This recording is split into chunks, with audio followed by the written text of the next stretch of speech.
വാസ്തുപ്രകാരം ചില സസ്യങ്ങൾക്ക് വളരെയധികം പ്രാധാന്യമുണ്ട്.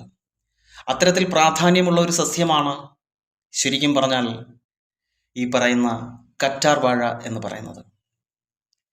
നമുക്കിന്ന് കറ്റാർ വാഴയുടെ വിശേഷങ്ങളാണ്, അത് എങ്ങനെയാണ് നടേണ്ടത്, ഏത് ദിശയിലാണ് നടേണ്ടത് എന്നുള്ള കാര്യങ്ങളാണ് ഇന്നത്തെ വീഡിയോയിലൂടെ പരാമർശിക്കപ്പെടുന്നത്.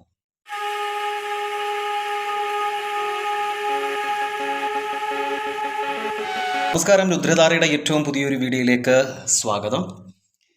ഇന്ന് നമ്മൾ പറഞ്ഞതുപോലെ കറ്റാർ വാഴ ഏകദേശം 1000-ലധികം വിഭാഗത്തിൽ പെടുന്നവ ഉണ്ടെങ്കിലും നമ്മളിവിടെ സാധാരണയായിട്ട് 5 ഇനങ്ങളിൽ പെടുന്നത് മാത്രമാണ് കണ്ടുവരുന്നത്.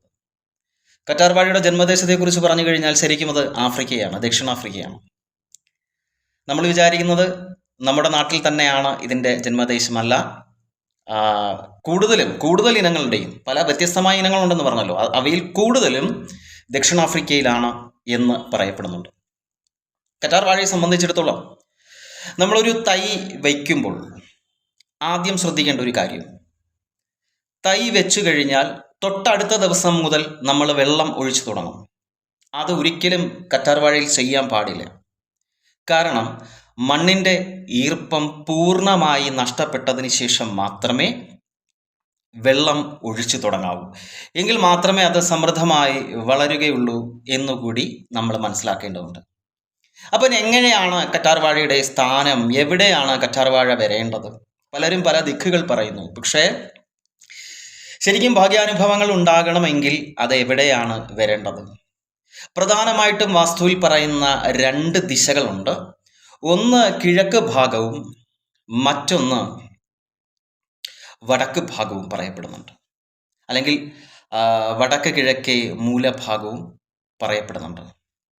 ഇവിടെ നമ്മൾ കറ്റാർ വാഴ വീടിനുള്ളിലും വയ്ക്കാറുണ്ട്, വീടിന് പുറത്തും വയ്ക്കാറുണ്ട്. അപ്പോൾ സൂര്യപ്രകാശം താരതമ്യേന കറ്റാർ വാഴയുടെ വളർച്ചയ്ക്ക് ആവശ്യമാണ്.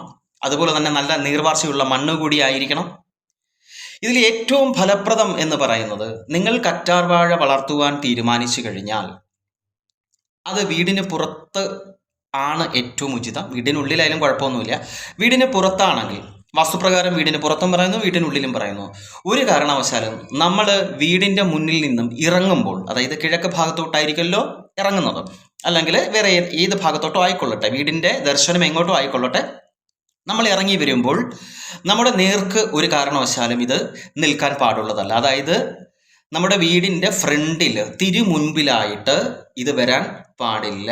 അല്ലെങ്കിൽ നമ്മൾ ആദ്യം നോക്കുന്നത് അതിലേക്കാവരുത്. ഒന്നുകിൽ നമ്മുടെ ഇടത് സൈഡിലോ അല്ലെങ്കിൽ നമ്മുടെ വലത് സൈഡിലോ ആയിരിക്കണം കറ്റാർ വാഴ നിൽക്കേണ്ടത്. ഏറ്റവും ഉചിതം വലത് സൈഡിൽ തന്നെയാണ്.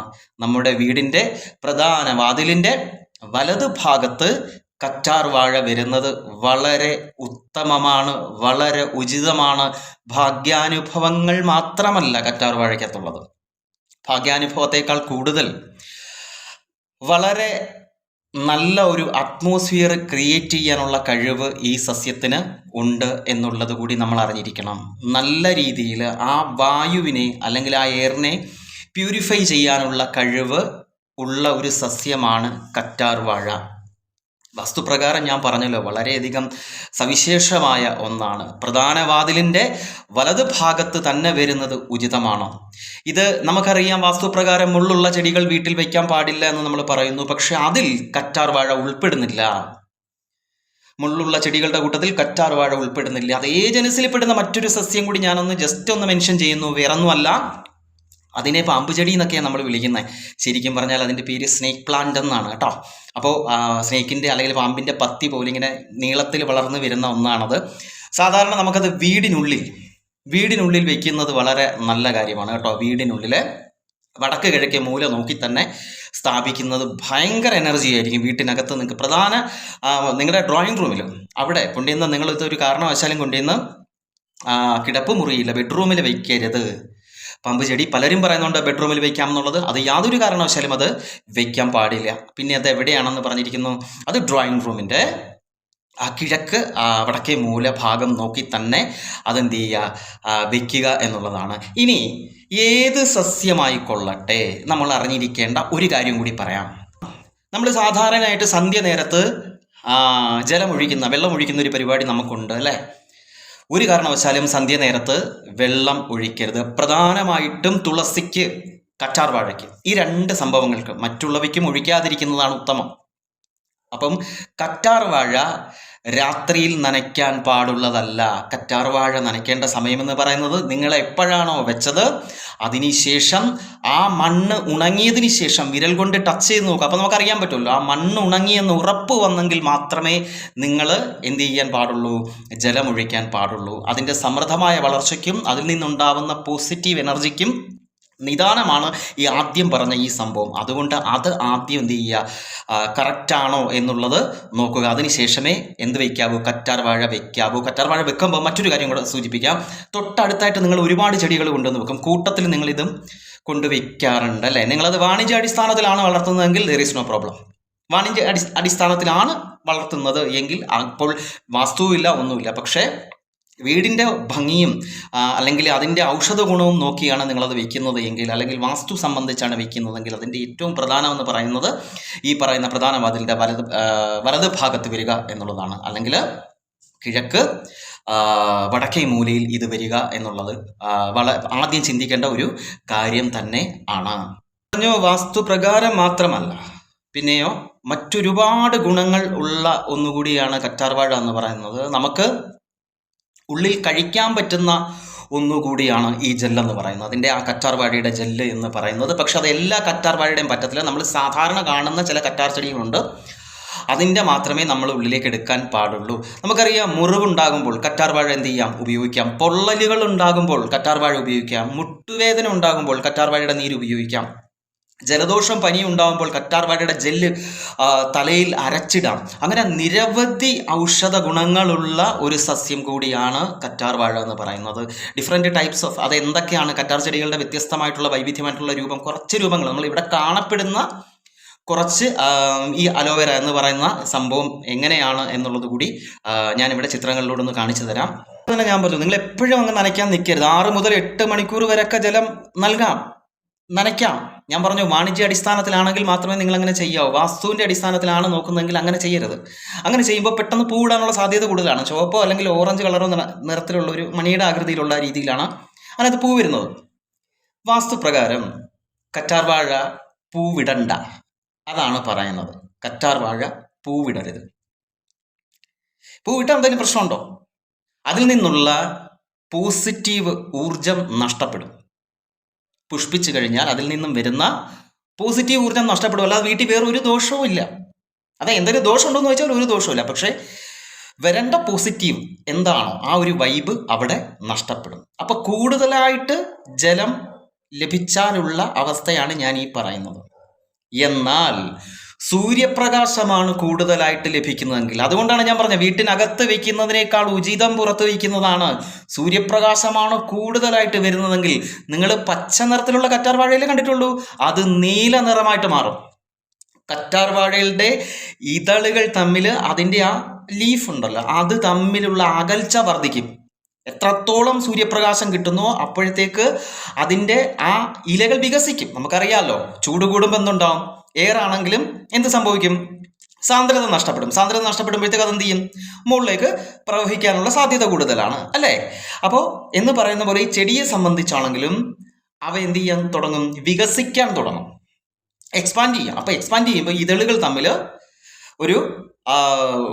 ഒരു വിടവുണ്ടാവുകയും കാണാനൊരു ഭംഗി ഉണ്ടാവുകയും ചെയ്യും സത്യം പറഞ്ഞാൽ. അപ്പോൾ അത് കറക്റ്റായിട്ട് വേണ്ടത് സൂര്യപ്രകാശമാണ് മസ്റ്റായിട്ട്. അതുകൊണ്ടാണ് ഇത് കിഴക്ക് ഭാഗം തന്നെ ഉചിതമെന്ന് പറയാൻ കാര്യം. കൃത്യമായിട്ട് സൂര്യപ്രകാശം കിട്ടുന്നെങ്കിൽ, ഈ പറയുന്ന 6 മണിക്കൂർ കൃത്യമായി സൂര്യപ്രകാശം അതിലേക്ക് തന്നെയാണ് അടിക്കുന്നത് എങ്കിൽ ഇതിൻ്റെ നിറം മാറി നീല നിറമാവും. നീല നിറത്തിലുള്ള കറ്റാർ വാഴ നിങ്ങൾ കണ്ടിട്ടുണ്ടാവും. അപ്പോൾ നമ്മൾ വിചാരിക്കും പച്ചയാണ് ഏറ്റവും നല്ലത്, ഏറ്റവും കൂടുതൽ വൈബ് ഉണ്ടാക്കുന്നത്, ഏറ്റവും കൂടുതൽ ഭാഗ്യാനുഭവങ്ങൾ ഉണ്ടാക്കുന്നത് ഈ പറയുന്ന നീല നിറത്തിലുള്ള കറ്റാർ വാഴയാണ്. അപ്പോൾ കറ്റാർ വാഴ പല തരത്തിൽ, ലൈസലോ എന്ന് പറയുന്ന ഒരു വിഭാഗത്തിൽ പെടുന്ന കറ്റാർ വാഴയുണ്ട്. പക്ഷെ അത് എനിക്ക് തോന്നുന്നു ഇവിടെ വളരെ കുറവാണ്. അപ്പോൾ നിരവധി ടൈപ്പിലുള്ളതുകൊണ്ട് നമുക്കിവിടെ ലഭ്യമായത് വീട്ടിലെപ്പോഴും വെക്കാവുന്നത് കുറച്ച് ഈ അലോവേര മാത്രമേ ഉള്ളൂ. അത് മാത്രം തിരഞ്ഞെടുക്കുക. നിങ്ങൾ യാതൊരു കാരണവശാലും 2 നിലയുള്ള വീടുകളാണെന്നുണ്ടെങ്കിൽ അതിൻ്റെ മുകളിലെ റൂമിൽ വെക്കരുത്. പിന്നെ എവിടെ വെക്കണം? അതിൻ്റെ കിഴക്ക് ഭാഗം നോക്കി വെക്കുക. ഏതെങ്കിലും ഒരു മൂലയ്ക്ക്, കിഴക്ക് വടക്ക് മൂല നോക്കി വെക്കുക. അതായത് കറക്റ്റ് സൂര്യപ്രകാശം എവിടെ കിട്ടുന്നോ അവിടെ വെക്കുന്നത് നന്നായിരിക്കും. ആ ഭാഗം നോക്കി വെക്കുക. വെക്കുമ്പോൾ കുറച്ച് ഉയരത്തിൽ വെക്കാനും കൂടെ ശ്രദ്ധിക്കുക എന്നുള്ളതാണ്. ഒരിക്കലും താഴ്ന്നിരിക്കരുത്. അതായത് നിഴലുകൾ ഇതിൻ്റെ മുകളിലേക്ക് വരരുത്. ആ രീതിയിൽ വെക്കാം. മുകളിലാണെങ്കിൽ മുകളിലത്തെ റൂമിൽ യാതൊരു കാരണവശാലും വെക്കരുത്. അകത്തെ റൂമിൽ ഞാൻ ഒരിക്കലും പ്രിഫർ ചെയ്യില്ല. ഞാൻ എപ്പോഴും പറയുന്നത് ഇത് പുറത്തായിരിക്കണം അതിൻ്റെ സ്ഥാനം എന്ന് പറയുന്നത്. നിങ്ങൾ എപ്പോഴും രാവിലെയൊക്കെ എണീറ്റ് വന്ന് പുറത്തേക്ക് ഇറങ്ങുമ്പോൾ അല്ലെങ്കിൽ എവിടെയെങ്കിലും പോകാനായിട്ട് ഇറങ്ങുമ്പോൾ നമ്മൾ വലത്ത് ഭാഗത്തേക്ക് നോക്കുക. മുള്ളുള്ള ചെടിയാണ്, പക്ഷേ ഒരു പ്രശ്നവും അവിടെ ഇല്ല. പക്ഷെ തിരുമുന്നിൽ വരാം തുളസി. ഡോറ് തുറക്കുമ്പോൾ കാണണം തുളസി. അതുകൊണ്ടാണ് പഴയ വീടുകളിൽ തുളസിത്തറ എപ്പോഴും എങ്ങനെയാ? വലത്തോ ഇടത്തോ ആണോ? അല്ല, മുമ്പിൽ നമ്മൾ തുറന്നു വരുന്നത് ആ വാതുക്കലാണ് ഈ പറയുന്ന തുളസിത്തറയെന്നല്ല, തുളസി മണ്ഡപം എന്നാണ് പറയുന്നത്. ആ തുളസി മണ്ഡപം നമ്മൾ കാണപ്പെടുന്നത് അവിടെയാണ്. വൈകുന്നേരം എന്ത് ചെയ്യുന്നത്? ദീപം തെളിക്കുന്നത്. നമ്മൾ അകത്തുനിന്ന് ദീപം കത്തിച്ച് വെളിയിൽ കൊണ്ടുവരുന്ന പരിപാടികൾ ചിലപ്പോൾ ഉണ്ടാവും അല്ലേ? ആ ദീപം കത്തിച്ചപ്പോഴാണ് ഒരു കാര്യം കൂടെ ഓർമ്മ വന്നത്. നമ്മൾ സാധാരണ സിറ്റ് ഔട്ടിൽ വിളക്ക് വെക്കുന്ന ഒരു പരിപാടിയുണ്ട്. പണ്ടുള്ള വീടുകളിൽ നിങ്ങൾക്കറിയട്ടെ, പണ്ടുള്ള തറവാടുകളിൽ അകത്തുനിന്ന് കത്തിച്ച് വെളിയിൽ കൊണ്ടുവന്ന് ദീപം കൊടുക്കുന്ന വീടുകൾ ഉണ്ട്, ദീപം വയ്ക്കുന്ന വീടുകളുണ്ട്. ഇന്ന് ആ വീടുകളുണ്ടോ? ഇല്ല. അപ്പോൾ അതൊരു ശരിയായ നടപടി അല്ല. മറിച്ച് നിങ്ങൾ അകത്ത് വിളക്ക് കത്തിച്ചതിന് ശേഷം പൂജാ റൂം എന്ന് പറയുന്നത് അത്യന്താപേക്ഷിതമാണ് വീട്ടിൽ. നിങ്ങൾ ഒരു കാരണവശാലും ഹാളിൽ കത്തിക്കരുത്. ഹാൾ പൂജാ മുറി എന്ന് പറയുന്നത് വേണം. അതിന് അങ്ങനെ ഒരു സാക്രഡ് ആയിട്ടുള്ള പ്ലേസ് അത്യാവശ്യമാണ്. കാരണം ഞാൻ ചോദിക്കട്ടെ, ഇപ്പോൾ നമ്മുടെ വീട്ടിൽ ഹാളിലേക്ക് പ്രവേശിക്കുമ്പോൾ ചിലപ്പോൾ ശുദ്ധവൃത്തിയോടെ ആയിരിക്കും, ശുദ്ധവൃത്തി ഇല്ലാതെ ആയിരിക്കും. പലരും വരും, നമ്മൾ വീട്ടിലുള്ളവരും തന്നെ ആയിക്കൊള്ളട്ടെ, വരും. സ്വാഭാവികം. സ്ഥലമില്ലാത്തവർ പിന്നെ എന്ത് ചെയ്യും? ഷെൽഫിൽ കത്തിക്കും ചിലർ. ഒരു കാരണവശാലും ചെയ്യരുത്. ഷെൽഫിനകത്ത് കൊണ്ടുവന്ന് പടങ്ങളൊക്കെ വെച്ചിട്ട് കത്തിക്കും. ചിലരുടെ ദൈവങ്ങളുടെ പടങ്ങളൊക്കെ വെച്ചിട്ട് ഷെൽഫിൽ കത്തിക്കുന്നവരുണ്ട്. അത് യാതൊരു കാരണവശാലും ചെയ്യാൻ പോകരുത്. അതേപോലെ ഹാളിൽ കത്തിക്കരുത്. പിന്നെ നിങ്ങൾക്ക് കത്തിക്കണമെന്ന് അത്യാവശ്യമാണെങ്കിൽ സിറ്റ് ഔട്ടിൽ കത്തിക്കാം. അകത്തുനിന്ന് കത്തിച്ച് വെളിയിലോട്ട് കൊണ്ടുവരരുത്. ഈ ഡൈനിങ് ടേബിളിൻ്റെ മേളിൽ വെച്ച് വിളക്ക് കത്തിച്ചിട്ട് എടുത്ത് വെളിയിൽ കൊണ്ടുവരുന്ന വീടുകളുണ്ട്, കണ്ടിട്ടുണ്ട് ഞാൻ പലപ്പോഴും. പറയുമ്പോൾ ചിലപ്പോൾ അവർക്ക് എന്ത് ചെയ്യും? ഇഷ്ടപ്പെടില്ല. ആ വെളിച്ചത്തിനെ, ആ പ്രകാശത്തിനെ എടുത്ത് വെളിയിൽ കളയല്ല ചെയ്യേണ്ടത്. നിങ്ങൾ വെളിയിൽ ആ തിണ്ണയിൽ തന്നെ വിളക്ക് വെച്ചോ, കുഴപ്പമില്ല. അകത്തുനിന്ന് എടുത്ത് വെളിയിലോട്ട് കൊണ്ടുപോകണ്ട. അകത്തൊരു വിളക്ക് കത്തിച്ച് അതിൽ നിന്നൊരു ദീപം എടുത്ത് പുറത്ത് കൊണ്ടുവന്ന് തുളസി തറയിൽ വെച്ചാൽ നോ പ്രോബ്ലം. വീടുകളിൽ ഐശ്വര്യ വിളക്ക് കത്തിക്കാം, ഒരു കുഴപ്പമില്ല കത്തിക്കുന്നതിന്. ഐശ്വര്യ വിളക്ക് കത്തിക്കേണ്ടത് ശരിക്കും പറഞ്ഞാൽ പൂജാ റൂമിലല്ല കേട്ടോ. അത് കത്തിക്കേണ്ടത് നിങ്ങളുടെ തിരുമുറ്റത്താണ്, തിരുമുമ്പിലാണ് ഐശ്വര്യ വിളക്ക് കത്തിക്കേണ്ടത്. അത് പ്രധാന നിലവിളക്ക് അകത്തും ഈ ഐശ്വര്യ വിളക്ക് പുറത്തും കത്തിക്കാം, ഒരു കുഴപ്പമില്ല. ദീപങ്ങൾ നിറഞ്ഞിരിക്കുന്നത് തന്നെ, ദീപാവലി തന്നെ എന്താ ദീപങ്ങളുടെ ഒരു ഉത്സവമല്ലേ? ആ അന്നേരം തന്നെ നമ്മൾ ദീപം ഉപയോഗിച്ച് മൊത്തം അലങ്കരിക്കത്തില്ലേ വീട്? എന്ന് കാണാൻ തന്നെ എന്തൊരു ഭംഗിയാ. അപ്പൊ പുറത്ത് ആ സന്ധ്യ നേരത്തൊരു വിളക്ക് കത്തിച്ച് വെക്കുക. എന്തുകൊണ്ടാണ് അമ്പലങ്ങൾക്കുള്ളിലും അമ്പലത്തിന് പുറത്തും വിളക്ക് തെളിയിക്കുന്നത്? പക്ഷെ അമ്പലത്തിന്റെ ഉള്ളിലെ ചൈതന്യത്തെ ഇറക്കി പുറത്ത് കൊണ്ടുവരുവാണ്. പക്ഷെ ആ ചൈതന്യത്തെ എല്ലാ ദിവസവും ഊട്ടി ഉറപ്പിക്കുന്നുണ്ട്. എന്തിലൂടെയാ? മന്ത്രങ്ങളിലൂടെയും മറ്റ് കാര്യങ്ങളിലൂടെയൊക്കെ അതിനെ അവിടെ ഊട്ടി ഉറപ്പിക്കുന്നുണ്ട്. പക്ഷെ നമ്മുടെ വീട്ടിൽ ഇത് ഊട്ടി ഉറപ്പിക്കുന്നില്ല. അതുകൊണ്ടാണ് ഇതെടുത്ത് പുറത്തോട്ട് കൊണ്ടുവരരുത് എന്ന് പറയാൻ കാരണം. അപ്പൊ അകത്ത് നിന്ന് കത്തിച്ചാണ് വെളിയിലോട്ട് കൊണ്ടുവരേണ്ടത്. അമ്പലത്തിൽ ശ്രദ്ധിച്ചിട്ടില്ലേ? അകത്ത് നിന്ന് കത്തിച്ച് വെളിയിലോട്ട് കൊണ്ടുവരുന്നു, അല്ലാതെ അകത്തുനിന്ന് എടുത്തിഞ്ഞ് വെളിയിൽ കൊണ്ടുവരുമല്ല. മനസ്സിലായില്ലേ? അപ്പൊ ആ ഒരു സിസ്റ്റം ആയിരിക്കണം നമ്മൾ എപ്പോഴും പിന്തുടരേണ്ടത് എന്നുകൂടി പറയുന്നു. ഇത് കറ്റാർവാഴയുടെ കാര്യം പറയുമ്പോൾ അതും കൂടി ഇനി കയറി വന്നതാണ് കേട്ടോ, അതുകൂടെ പറഞ്ഞതേ ഉള്ളൂ. അപ്പോൾ വിളക്ക് തെളിയിക്കുന്നത് എപ്പോഴും നല്ലത് തന്നെയാണ് അല്ലേ? പ്രകാശം എന്ന് പറഞ്ഞാൽ അറിവ് എന്നുകൂടിയാണല്ലോ. അപ്പോൾ അലോവേരയെ കുറിച്ച് ഇത്രയാണ് ഞാൻ പറയുന്നത്. ഇനി കുറച്ച് ചിത്രങ്ങൾ കൂടി കാണിച്ചു തരാം. ഇത്രയും ടൈപ്പിലുള്ളത് നമുക്ക് ഇവിടെ വളർത്താവുന്ന 5 എണ്ണം. പിന്നെ വാണിജ്യ അടിസ്ഥാനത്തിലാണ് വളർത്തുന്നതെങ്കിൽ ഒന്നും നോക്കണ്ട, എവിടെ വേണമെങ്കിലും വളർത്തിക്കും. നമുക്കത് കൃഷിയായിട്ട് തന്നെ അങ്ങ് ചെയ്യാം. വളരെ നല്ല സാമ്പത്തികമായിട്ട് മെച്ചം ഉണ്ടാകുന്ന ഒരു കാര്യമാണ്. അപ്പം ഞാൻ പറഞ്ഞില്ലേ, ഈ അസുഖങ്ങൾക്ക് ഉപയോഗിക്കും എന്നതിനും അപ്പുറം വീട്ടിൽ പോസിറ്റീവ് വൈബ് ഉണ്ടാകുന്നു, അംഗങ്ങൾ തമ്മിലുള്ള തർക്കങ്ങളില്ലാതെയാകുന്നു, പിന്നെ അതുപോലെ തന്നെ പ്രശ്നങ്ങൾ, വഴക്കുകൾ അതൊക്കെ ഇല്ലാതാവുന്നു. നല്ല ഒരു ജീവിതം, അതായത് സ്വസ്ഥത, അതാണല്ലോ മസ്റ്റായിട്ട് നമുക്ക് വേണ്ടത്. സമാധാനം, ബാക്കിയെല്ലാം ഇതുണ്ടെന്നുണ്ടെങ്കിൽ ബാക്കിയെല്ലാം പുറകെ വരും. അപ്പം ഇതാണ് നമുക്ക് വേണ്ടത് എന്നുകൂടി മനസ്സിലാക്കി ഈ കറ്റാർവാഴ വളർത്തുക. അപ്പം ഞാൻ ഏതൊക്കെയാണ് ചെടികളെന്ന് കാണിക്കാം. ഇതിൻ്റെ പേരാണ് അലോഗൈഡോ എന്ന് പറയുന്നത്.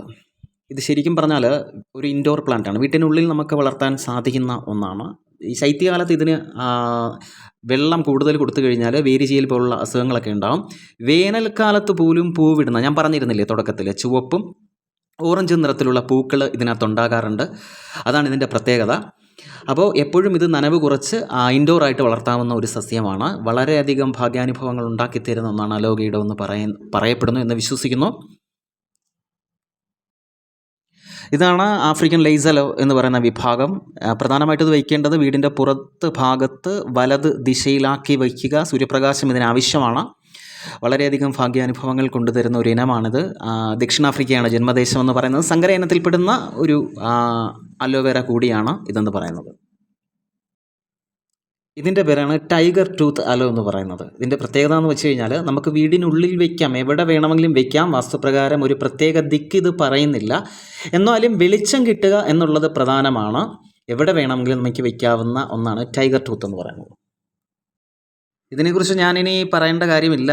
കാരണം ഇത് നിങ്ങൾക്ക് വളരെയധികം അറിയാവുന്ന, വളരെ ഫെമിലിയർ ആയിട്ടുള്ള ഒരിനമാണ്. ഇന്ത്യയിൽ ഏറ്റവും കൂടുതൽ കാണപ്പെടുന്നതും ഈ കറ്റാർ വാഴയാണ്. അപ്പോൾ ഇതിനെയാണ് ശ്രദ്ധിക്കേണ്ടത്. ഇത് വയ്ക്കുന്നത് എപ്പോഴും വീടിൻ്റെ കിഴക്ക് ഭാഗം നോക്കി വയ്ക്കുക. അതുമല്ലെങ്കിൽ പ്രധാന വാതിലിൻ്റെ വലത് ഭാഗം നോക്കി വയ്ക്കുന്നതായിരിക്കും ഉചിതം. വീട്ടിനുള്ളിൽ വയ്ക്കാത്തതാണ് എപ്പോഴും നല്ലത്. അപ്പോൾ വീടിൻ്റെ കിഴക്ക് ഭാഗം നോക്കി, കിഴക്ക് വടക്കേ മൂലയ്ക്കോ അല്ലെങ്കിൽ പ്രധാന വാതിലിൻ്റെ വലതോ.